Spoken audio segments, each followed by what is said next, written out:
Unfortunately, there comes a time in every racing fan's life where they just have to sit down and accept the truth facts, accept what they can see in front of them. And that has hit me tonight, this random night. I'm just here in my bed. And I did some thinking. And yeah, man. The honeymoon is over for Kevin Magnussen. As a matter of fact, it's been over for ages. I was just too blinded by his blonde hair to see it. But yeah, man. Like, K-Mag's going through quite a slump, isn't he? Oh my days. You know, if you had told me back in Bahrain after that P5 that he would get only 4 more points finishes for the rest of the season up until this point, wouldn't have believed you. Wouldn't have predicted the Haas fall off to be this big. But the thing is, I've fully acknowledged that Haas have fallen off pace-wise. They're definitely not as fast as they were earlier in the season. Same thing with Alfa Romeo, as a matter of fact. But Magnussen's performances have also fallen off too. You can't just blame the car here. I believe as a Magnussen fan, it is my duty to give him the most bias-free criticism because I want what's best for him. And to get what's best for your driver, you cannot continuously come up with excuses.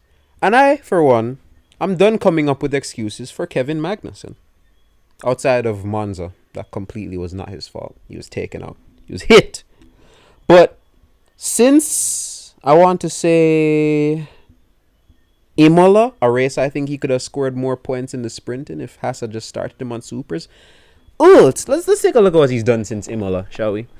16th in Miami because he was driving like a terrorist. 17th. I wish it was 7th. 17th in Spain after hitting Hamilton on lap 1. An accident I didn't actually think was his fault when it had just happened. But as time went on, I was like, something K-Mag. I feel like you're kind of too over eager. You know what I mean? I feel like you're a bit too eager to pass Lewis Hamilton on live TV. Trust me, I get it. Okay. I understand what passing Lewis Hamilton like that on live TV can do for one's resume, but you cost the team points. And another running gag with Magnussen's season is that whenever he has a bad bozo moment, Haas make it worse by putting him on the worst possible strategy, and they did that in Spain. Monaco, he retired, but he was never going to score points. I wouldn't even call that one wasn't even just a bad performance by Magnussen. The car just wasn't really that good. Baku, he was running in the points and his car died. He was actually cooking. Canada, he did almost the exact same thing to Hamilton again and suffered the exact same fate, except this time Hamilton didn't get any damage and he got P3. Where did Magnussen finish? 17th again, right? Then we go to Britain and Austria. He gets points. And since Austria, he has not scored. He retired from France. He started in the back. Did a beautiful start. Was in like 13th from P17 on the grid. Claps Latifi late in the race for no reason. Destroys his car. Has to retire. Hungary. Literally, he didn't even do anything bad in Hungary. He just got hit. And they put him on hards in the freezing cold. They were in Antarctica. The track was Antarctica. The track was the Arctic Circle. They put him on hards. And then did the Pikachu shock face when he had no pace. And then Ferrari saw that happen and put Charles Leclerc on hards. What a team. Anyways, Belgium has just had no pace. Oh Zandvoort. Not an easy watch when I was in the Discord with the man them. You let Latifi do a switchback on you, buddy. I had to. Oh my goodness. My friends saw that, Kevin. My friends saw that one. That wasn't fun. That was a rough day for me, you going off into the grass. I know I don't think you've ever driven Zandvoort before, but even then, just be slow. Don't make mistakes. Just be slow. I can accept you being slow, but not what you just did. Not what you did in Zandvoort. Not at all. Monza, he got hit on lap 1. Then he got a penalty for cutting the track and gaining an advantage. But the penalty didn't even matter because the diffuser damage that he took on lap 1 ended his race. He had no pace when he got that hit. So I can't even be mad. P12 in Singapore after once again breaking his front end plate and having to replace it. I just And then Japan, he cooked at the beginning. He made two awesome overtakes. He went round the outside of Bottas before Spoon, sent it on, I think, Stroll before the bridge. This is a human highlight reel on his Rob Van Dam era. But yeah, no points. I guess he was just unlucky, but the honeymoon is over, man. You know, when Kevin came back and I saw Haas's pace in not only testing but Bahrain, I was like, you know something? We could fraud ourselves a Ferrari seat. We could fraud the Ferrari seat with this pace. If we keep being best of the rest, Ferrari might look at us if Sainz underperforms or if Lee Clark decides to jump ship. Both of which are very high possibilities, by the way. But I was like, you know something, man? Rubbing my palms. This is finally the car. Finally, we've gotten the 2018 Haas back. A good, solid midfield car. And then it withered away. It just became the 2019 Haas again. And Magnussen became... What's Magnussen's worst season before this? As a bike goes up the road. What was Magnussen's worst season before? I don't even know. 2020? I don't know, man. But... just... Oh my goodness, man. Points in Spain was a lock. Points in Canada was a lock. Because even Mick was cooking in Canada. Haas could have had double points in Canada, bro. My head is hot. We could have had double points. They could have had double points in Canada. Points in Hungary, I don't actually know.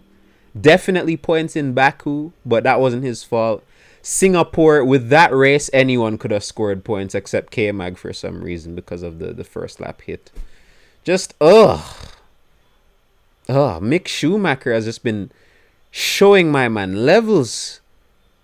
Genuinely. Like, I'm looking right now.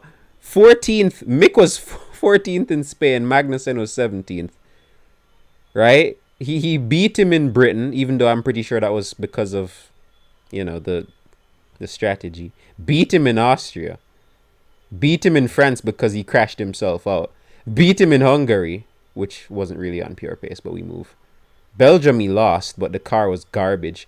Beat him in Zandvoort. As a matter of fact, Mick should have scored points in Zandvoort. He cooked. Made Q3. Beat him in Oh, God. It's just been terrible, man. Oh.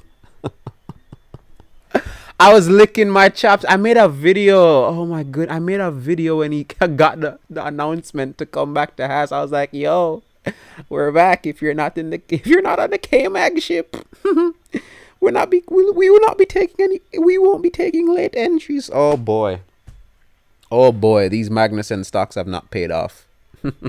Not at all. I don't know. I don't even know where the Haas is on the grid anymore in terms of the structural hierarchy of Formula One. I don't know. I don't. Oh my goodness. There are 4 rounds remaining. USA, Mexico, Brazil, Abu Dhabi. And I genuinely don't know which of those Magnussen will be good at. I don't.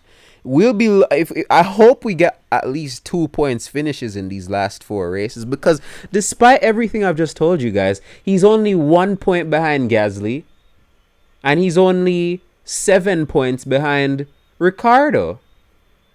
He's 10 points behind Vettel.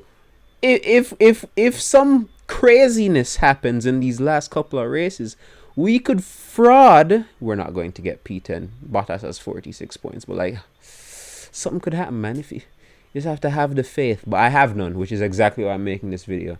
I'm exposing K-Mag. If you bully your favorites, they will do well. Which is why I am publicly slating my favorite driver, Kevin Magnussen. Because I want the best for him. And what I am seeing is not the best. What I have seen for these past couple of months is not the best. And I want the best. And if this is what I have to do to get the best, you best believe that's what I'm going to do to get the best. I'm going to get the best. I want better, bro. Right? And Haas are losing constructors' points too. Like, genuinely. I saw someone jokingly say, I don't even think he was joking, but he said Haas are the worst driver lineup in Formula One. I tell you what, man. It's so hard for me to argue against it, even though I think it's cap. Do you know how mental that is? That someone called a lineup that has your favorite driver in it the worst lineup in the sport, and you low-key think he's spitting? Do you know how? Do you know how much that messes with my brain?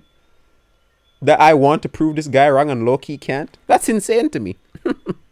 That is insane to me, man. But I'm trying, man. I'm trying. I believe K-Mag will improve. And I hope he cooks at the end of this season, if the Haas allows him to. But only time will tell, man. This is Intern signing out. Thanks for listening to this unscripted.